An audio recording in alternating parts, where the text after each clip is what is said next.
lui-même devait aller afin qu'il fasse ce que lui devait faire s'il était allé. Jésus les envoya pour qu'ils fassent ce que lui devait faire. Il les envoya deux par deux, ils ont commencé à faire des miracles et les gens ont vu Christ au travers d'eux et ils peuvent maintenant le suivre. Pour qu'on puisse te suivre, il faut qu'on voit celui que tu as suivi. Ça veut dire qu'il faut que tu suives pour qu'on te suive. Parce qu'on te suivra en fonction de celui qui est en toi, qu'on a toujours voulu suivre. Les résultats feront cesser les contestations. Pourquoi je dis cela? Dans votre appel, vous aurez des gens autour de vous qui ne croiront pas en vous de prime abord. Donc tout ce que vous voulez faire. Là n'est pas. Est-ce que vous croyez en ce Dieu qui vous a? De deux, ces personnes croiront en vous lorsqu'il y aura des résultats. Troisièmement, ces résultats ne viendront pas forcément toujours de vous. L'Éternel lui-même se chargera des produits des résultats en vous. Pour chaque fois amener des gens vers vous. Et ça sera de manière progressive. Jésus venait de commencer son ministère, mais il savait. Il a donné une belle parole lorsqu'il était au temple. Dans Luc chapitre 4. Il dit, l'Esprit du Seigneur est sur moi, car il m'a oint. Frère, quand Dieu vous a appelé, dites ce qu'il vous a dit. Dites ce qu'il vous a dit. Ne dites pas ce que vous pensez. Et ce que vous avez dit doit être dit pour que les gens entendent. Pourquoi? Lorsque les gens entendent, vous-même aussi vous entendrez et ça posera la foi en vous. Lorsque Dieu vous dit quelque chose,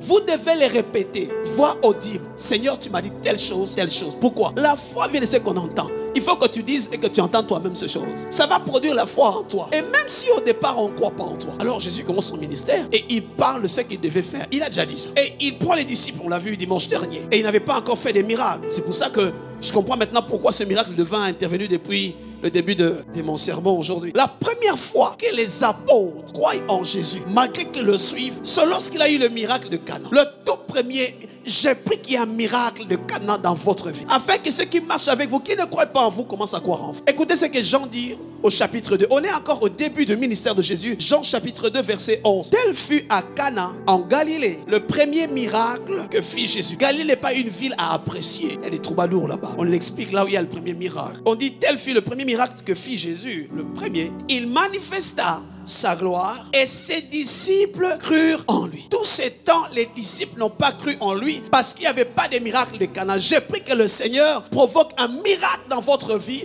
afin que ceux qui vous ont toujours connus autrefois commencent à croire en vous. Pourquoi? Quelquefois, les gens ne croiront pas en vous lorsque vous dites que vous avez l'appel. Ils croiront en vous quand ils verront le miracle de votre appel. Il faut des miracles. Aide-moi à dire, il me faut un miracle. Il me faut un miracle. Alléluia. Ils crurent en lui juste quand le miracle est visible. Ils s'attachent encore à lui quand ils ont vu les miracles, quand ils ont vu de grandes choses. C'est pour ça que dans votre marche chrétienne, il faut qu'il y ait des grandes choses. Il n'y a pas à avoir honte de dire qu'il faut des grandes choses dans ma vie. La manière dont tu as attrapé un bon boulot, un bon poste, une belle maison, tu crains Dieu, une vie de prière, que les gens voient.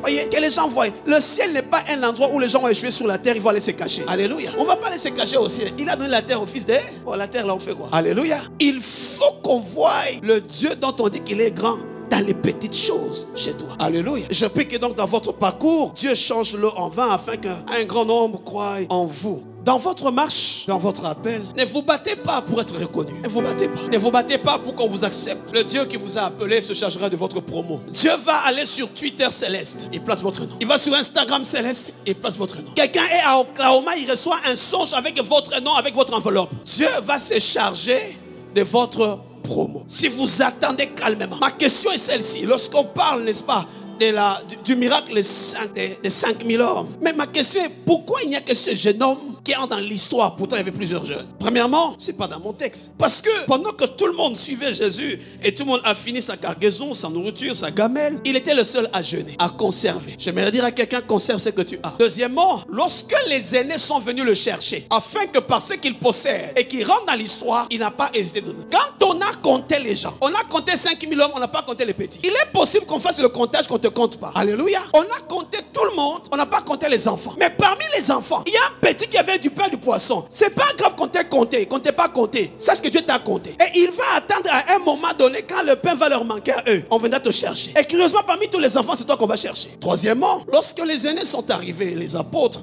on dit, petit, donne-nous ton pain, toi qui gênais. Il n'a pas hésité, il a donné. Parfois, pour rentrer dans l'histoire, il faut donner le pain que tu as. Même si on ne t'avait pas compté avant. Alléluia. On ne t'a pas compté, c'est pas grave. Mais pour rentrer dans l'histoire, il faut que tu donnes le pain.